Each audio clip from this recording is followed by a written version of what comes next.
Her story is titled, Am I the a-hole for refusing pay for college for a child I have no legal obligation to anymore? For the sake of length, I'll try to stick to the facts and keep it brief. I, 50 male, legally have 3 children with my ex, 51, Adam, 23 male, Chris, 21 male, and Sophie, 18 female.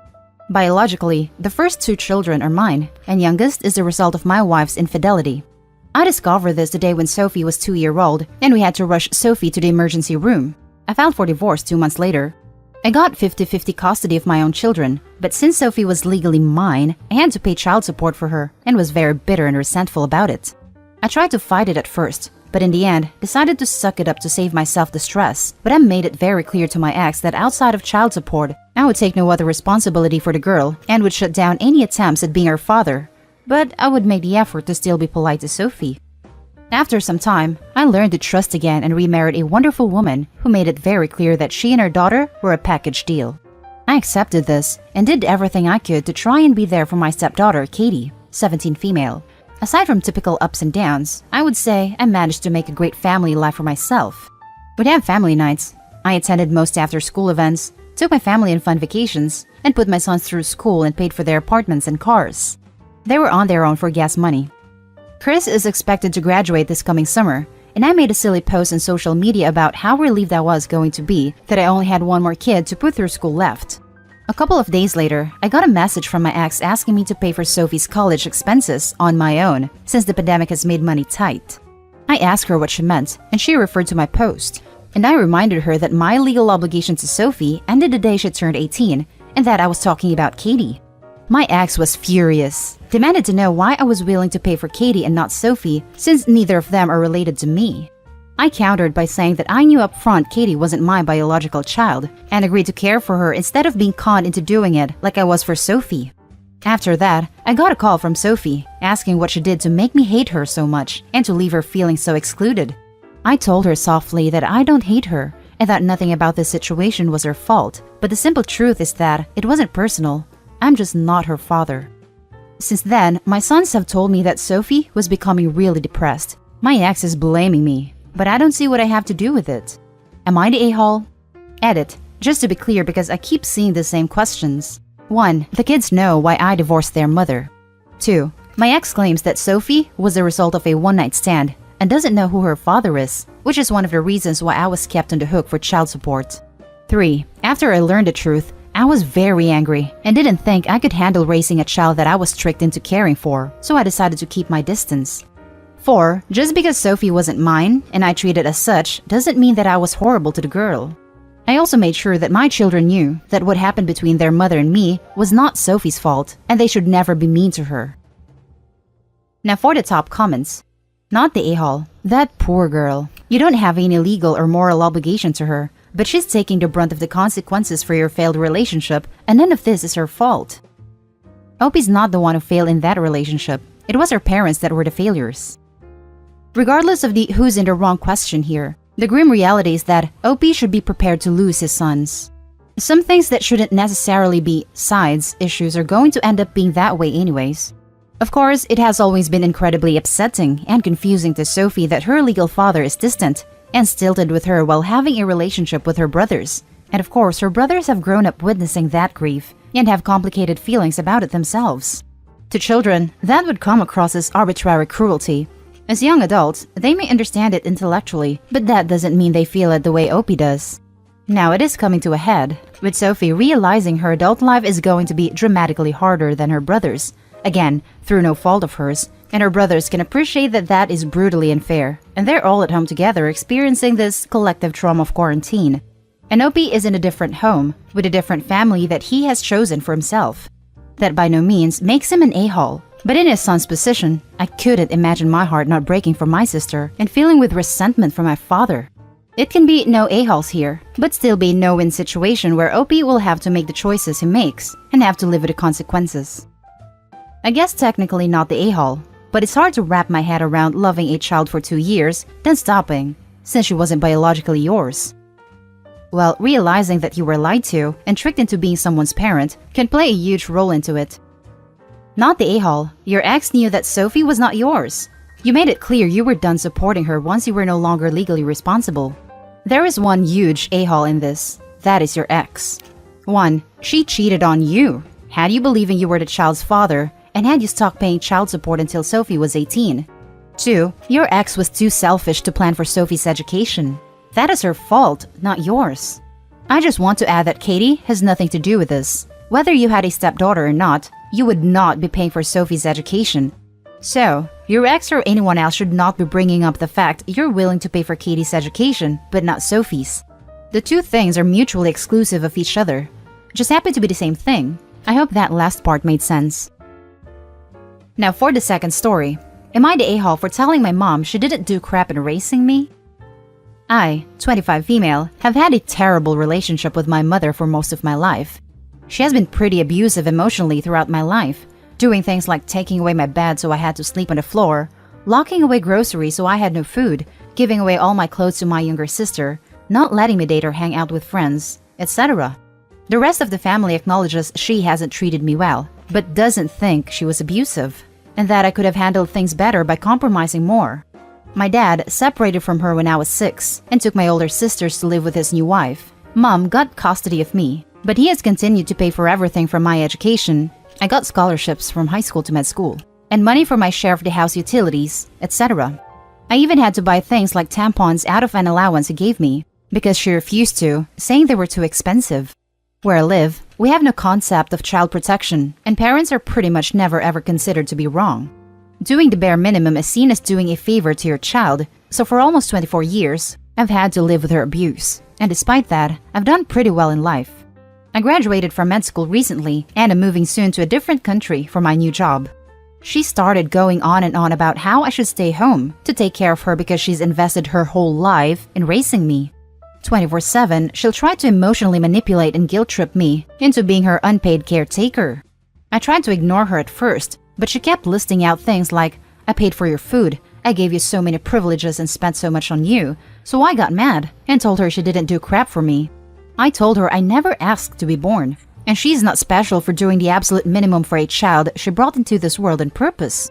She started crying and called my dad and sisters up, saying I was ungrateful and deliberately emotionally torturing her when she was sick.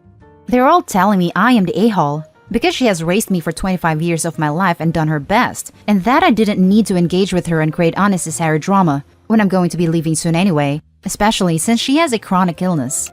So, am I the a-hole for denying her contribution to my upbringing and upsetting her for no reason? Now for the top comments. Not the a-hole at all. If you do the bare minimum for me, I'll do the same for you. She never even paid for most of your stuff. It was your dad. Correct me if I'm wrong. Using the family to get on her side makes her an even worse a-hole. I'm really glad you left that house. Sounds horrible. You're correct. My dad paid for mostly everything. She occasionally bought groceries, but that was it. Not the a-hole. You just have a higher consciousness of right/wrong, and she is trapped by cultural constraints you don't want to continue in your life. On the flip side, she is scared of empty nest changes. Chalk it up to a blow-up confrontation, forgive her, and pursue your life. Maybe if you make good enough money, you can help her out, but your obligation is limited. Not the a-hole. Mom should have treated you better if she was expecting filial care from you, but from what you described, it sounds like classic narcissism. Your dad and sisters would also do well to remember that there's a reason why your dad separated from your mother. Not the a-hole. The sooner you can get away from this toxic family, the better. I wish you all the best in your new job. If your dad and sisters are so sympathetic to her, they can move back in with her. It's especially hypocritical of your dad, who ditched you and your mom when you were only 6, to try and guilt trip you into serving her for life.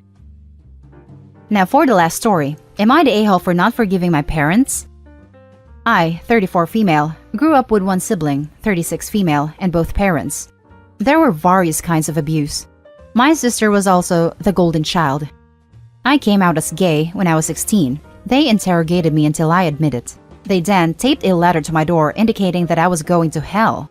There were then various books in the house about how to cure homosexuality. I'm positive if my sister had been gay, they would have led pride parades.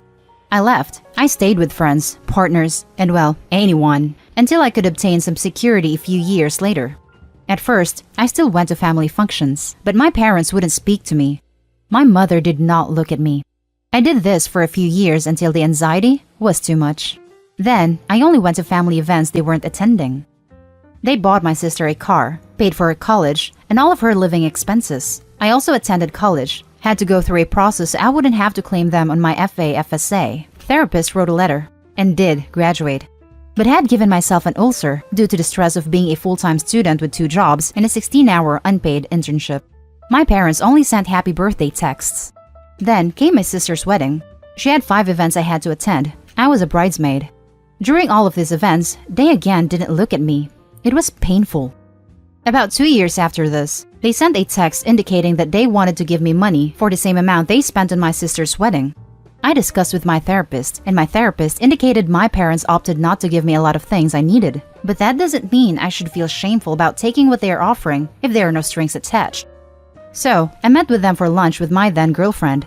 My dad did speak to me but spoke mostly about other trivial family matters, and my mother spoke only through my father. She would whisper something to my father, and he would then ask a question. They gave me a check for $10,000. My dad said something vaguely about being proud of everything I have overcome. I internally was very confused. Did they mean their own abuse? Their own homophobia? They never asked to see me again. I used the money as part of the down payment for my house. Married my wife a few years later. I did not tell them.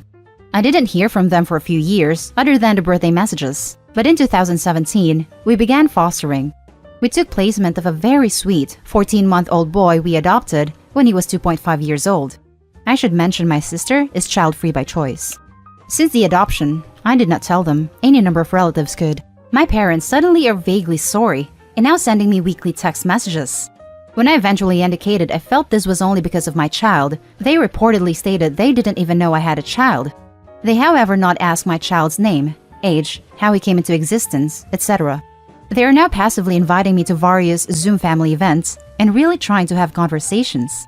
Am I the a-hole for not forgiving them? Now for the top comments. Not the a-hole. You don't need them in your life. If you're comfortable with the low contact, just continue that, or go no contact if you want. Be sure to tell them why. Not the a-hole. In what world would you be the a-hole here? You've done fantastic for yourself in spite of them, not because of them. Go you. There is truly a lot I couldn't post because of the character limit. So my parents will text these apologies and truthfully, I won't respond. They then show these messages to family members who lack a lot of context. That is, I have not told them about the abuse and only vaguely spoken about their homophobia. And then they basically tell me I am a cold and unforgiving. If your parents are spreading lies, enlighten them on the truth. Don't let them paint you in a bad light just because you won't give them what they want, when they wouldn't even give you a scrap of love that you deserved and treated you like an outcast. I guess they aren't really lying. They're apologizing and I am not responding. They, of course, aren't going to divulge the abuse. When they are asked why we don't talk, they say something about me making poor life choices, which in my family means I'm using drugs. Hard drugs. I've had to explain I'm not. In fact, addicted to heroin more times than any adult ever should. I guess I struggle just putting it all out there, both because trauma/PTSD is real here, and because my goal isn't to vilify people. My parents somehow are functional outside of our household. I've not seen the same toxic behavior in their other relationship, and I'm not down to burn down the whole metaphorical house. Maybe I'm being naive here. Not the a-hole. They haven't asked for forgiveness. They may think slipping you $10,000 was enough, but it doesn't really make up for anything. Do you still have a relationship with your sister? Off and on. They sometimes use her as a way to force the relationship.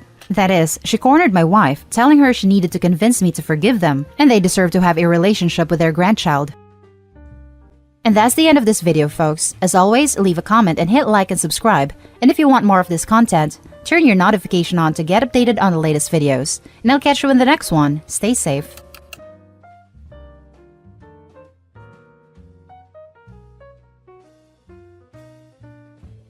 If I refuse, brother-in-law requests that I temporarily move out of my home. My wife and I have been married for over 20 years, dating since we were 16. Before the age of 21, I was a degenerate. I cheated, got in trouble with the law, and I was abusive, never physical, but definitely verbal. I was horrible. This woman never left my side, not once. The day we found out she was pregnant, it was like a switch flipped in my head. My wife kept our baby against her family's wishes. They wanted nothing to do with me. I don't blame them. Her parents and siblings basically disowned her after that. I completely turned my life around, married her, went back to school, got a job, had another wonderful kid, got another degree, and started a business. I make sure she never needs to work a day in her life. My life now revolves around making hers easier. We just renewed our vows last year.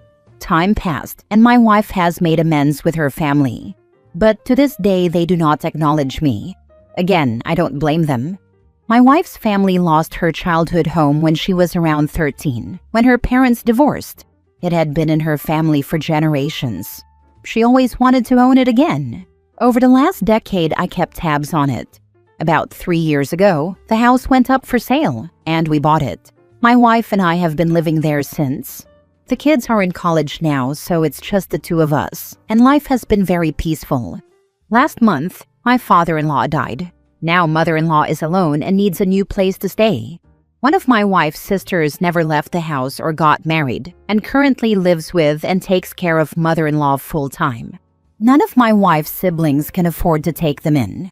My wife and I had a great idea. Mother-in-law and the sister can move into our house. It was their home once, so it will be familiar. We have more than enough space and funds to support both of them very comfortably, and I thought it was a great opportunity for me to improve my relationship with them too. Recently, I got a call from my brother-in-law. He liked the idea and thinks it's the best case scenario for everyone, except he has one condition. All the siblings want me to move out. As long as their mother is in that house, they do not want to deal with my presence whenever they visit her.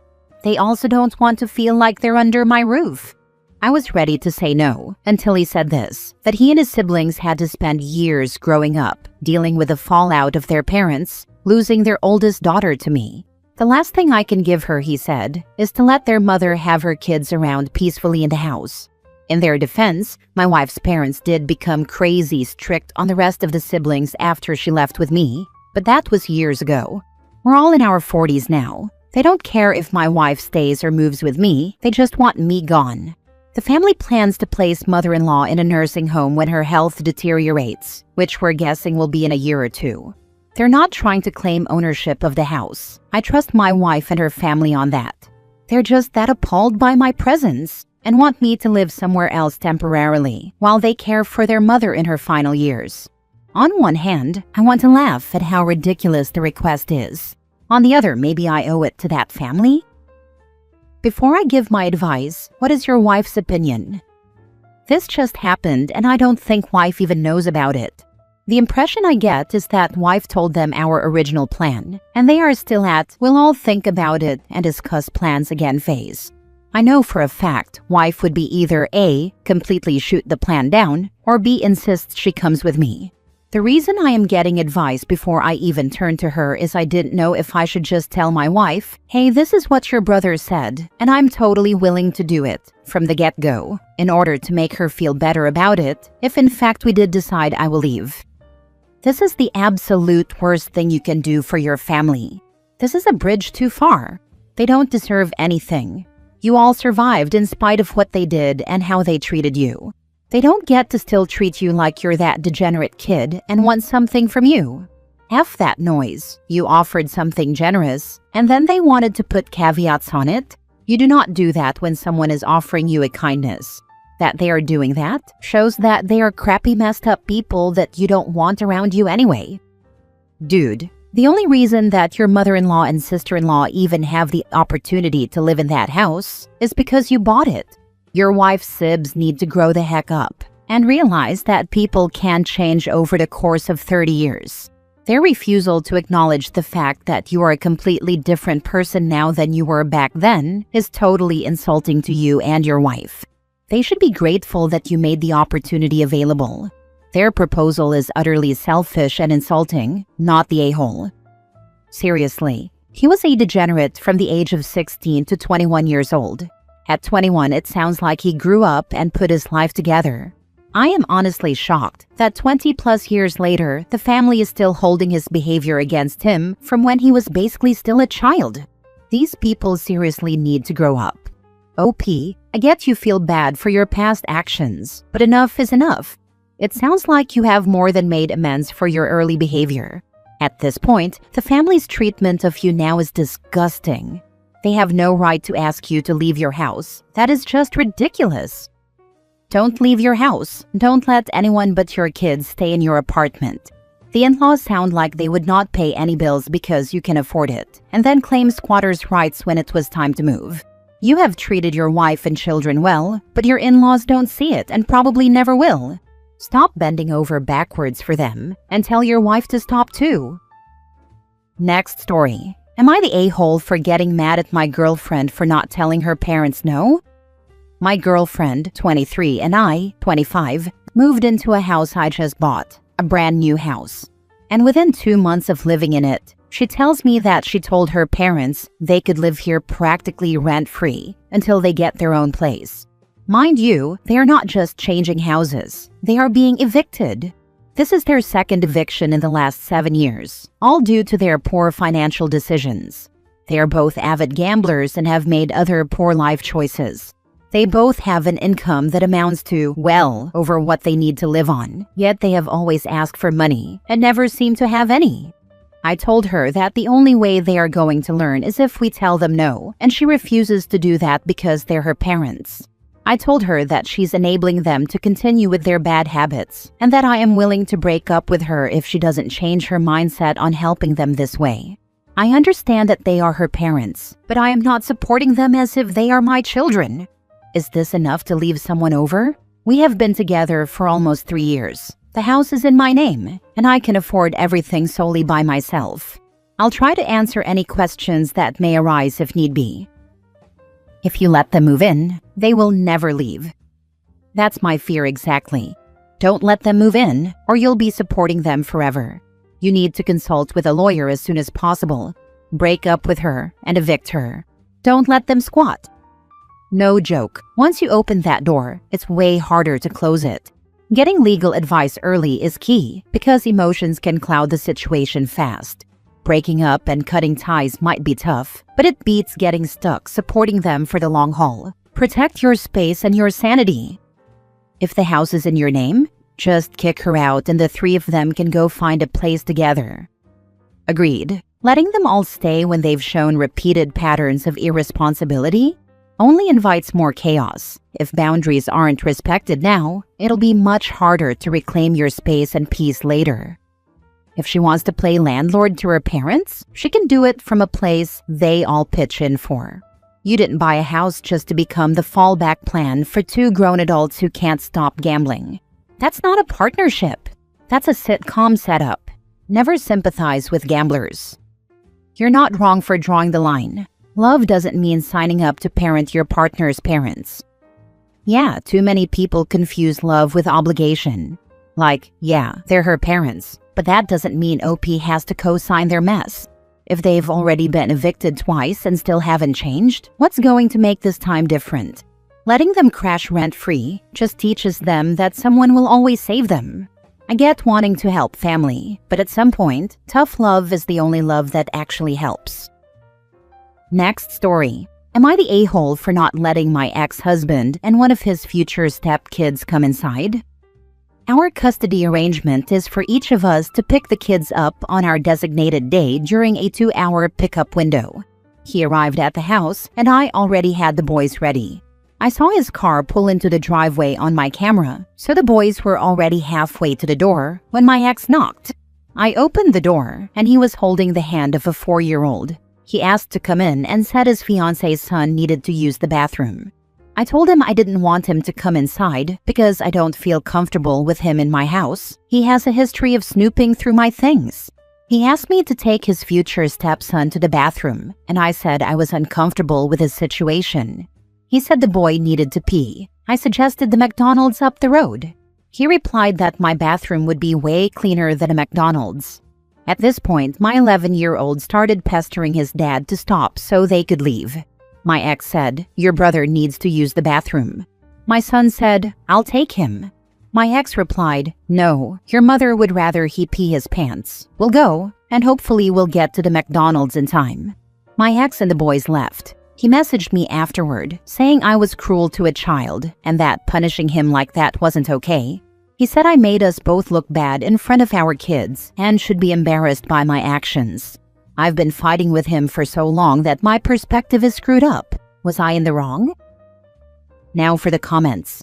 If the kid needed to pee, the ex could have stopped prior to arriving at his ex's. He knows the relationship is strained. Good Lord, he has a 2-hour window. My ex and I, 6 p.m. the end. It's a little boy. He can pee basically anywhere. Point and shoot. My 4-year-old had 3 side-of-the-road pee breaks today. We stopped for multiple bathrooms breaks on the 3-hour drive, but of course peeing off the road is cooler. Reminded me of my nephew. We caught him peeing on his dad's car tire, and when asked what he's doing, he replied that he's watering the car so it would grow to be a bus. Cool as a cucumber 4-year-old. Okay, so I like to ask my husband these scenarios and get his 2 cents. He seems to think, because you have stated you've had multiple problems with the ex, that this was more about control. He wanted you to do what he said. Was the boy hurting and crying because he had to go? If not, my spouse thinks it was a power play by your ex. If it were me, I would have asked my son to take him and told the ex to go wait in his car. But if this douche just liked to jerk you around, then not the a-hole. He was holding my ex's hand and kind of looking around. He didn't say anything. Your son did actually offer to take the kid to the bathroom and your ex declined. Sounds like a power play to me. You can remind that he is not welcome into your house unless it is life or limb, and he needs to organize himself properly before he arrives. Not the a-hole. Time to do exchanges at Mickey D's. That doesn't work because he will be late, and then if I go home, he'll want me to come back and then say I'm denying him his custody time. Judge said he can have a 2-hour window for pickup, but it's not fair to me to have to sit in a parking lot for 2 hours. So this is what was agreed upon with the judge for both of us. It's not perfect, but everything else we tried was worse. OP, does your attorney know your ex is trying to gain access to your house and is pushing the child exchange windows? This, from what you said here, seems harassment. Oh yeah, not the a-hole. He knows about the windows, but I didn't tell him about what happened yet because I'm still processing it. He's already dealing with the complaint my ex made about me taking the boys to see Superman after he told me he wanted to take them. I am so anxious about telling him there's a new issue. Last story. Am I the a-hole for outing my ex-coworker's boyfriend as a sex offender to her children's guardians? So for backstory, my ex-coworker was very vocal about her custody battle for her 3 boys with CPS. To keep it short, there was abuse that resulted in her 3-month-old ending up in the ER with a broken femur and multiple healing fractures all over her body. She has 2 fathers for her 3 children. Her first and third children share the same father, while the second has a different one. There is currently a criminal case against her and the father of her second child regarding the abuse. From what I know, that father is a known meth user and tested positive multiple times during the custody battles. The paternal grandparents of her first and third children were granted custody of all 3 children. She chose to give up custody so that if she had more children in the future, she could keep them and maintain visitation rights with her 3 kids. Now to the title. My ex-coworker, we'll call her Kelly, had a couple of different boyfriends during the custody battle, but her most recent and longest relationship over the past 2 years is with a guy who made me uncomfortable. So I looked him up. He had been charged with 3rd-degree sexual assault and 5th-degree criminal sexual conduct on 2 separate occasions, and based on a police report, it was against a minor. She had been talking about him a lot and eventually moved him into her home, which made me nervous for her kids. So, I found the grandparents who have custody of the children on social media and sent them the information. They thanked me and have now made it so that she only has supervised visitation and her boyfriend is not allowed around the children. I felt like that was the right thing to do because kids come first, and he seemed like someone I wouldn't want around mine, especially after what they've already gone through. But when I mentioned it to my mom, she said it was none of my business and acted like I was awful for saying something. Was I wrong for reaching out? Should I have just kept it to myself, or did I help? Not the a-hole. You did the right thing, and don't let anybody try to tell you otherwise. For real, kids don't get a second chance at safety. OP did what needed to be done. Some people stay quiet out of fear of drama. But nah, this was solid adulting. This ain't just gossip. It's public record plus child safety. That dude had no business being near any kid. You did what had to be done. Tell your mother to join the rest of us in the 21st century. You don't mind your business when people, especially children, are at serious risk of harm. There's a very good reason why the grandparents thanked you, not the a-hole. You did the right thing. People like your mom turned their heads when this was going on back in the 60s to 90s and before that. Bad things continue to happen when good people do nothing. I wish there was some way to make OP's mom spend a day listening to what happened to those kids when people look the other way. The harm is real and it stays with you forever. I rarely make this statement, but tell your mother to stuff it. More people in this world need to watch out for children. People know things and keep their mouths shut, and then when something happens, they say, well, I knew that was going on, but it was none of my business, so I didn't interfere. Well, if you knew about it, you should have interfered. It's just kind of annoying when people don't. It really needs to be about the best interest of the child. People either don't do any research or accept the excuses others make for their behavior. And yeah, if they're lonely and don't want to be alone, they're willing to accept anything somebody says. Maybe someday she'll realize that she owed her children more than that, but she would probably benefit from some counseling. Bottom line, you did the right thing. And if your mother doesn't like it, too bad.